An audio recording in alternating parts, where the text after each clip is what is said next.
I met my best friend, Emily, around 5 years ago when we both started attending the same middle school. We happened to sit next to each other, and from the very beginning, we clicked and formed an instant connection. We have been friends for over 5 years now, and I consider myself incredibly lucky to have such a steadfast companion. We have similar interests, so we often indulge in activities like going to concerts, watching movies, and exploring new cafes in the city. We are also both avid readers, so we frequently recommend books to each other and engage in discussions about them. My friendship with Emily is a treasure that I cherish deeply.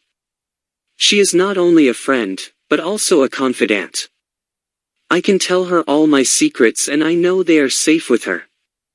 Our bond has stood the test of time and I'm sure we'll remain friends for many more years to come.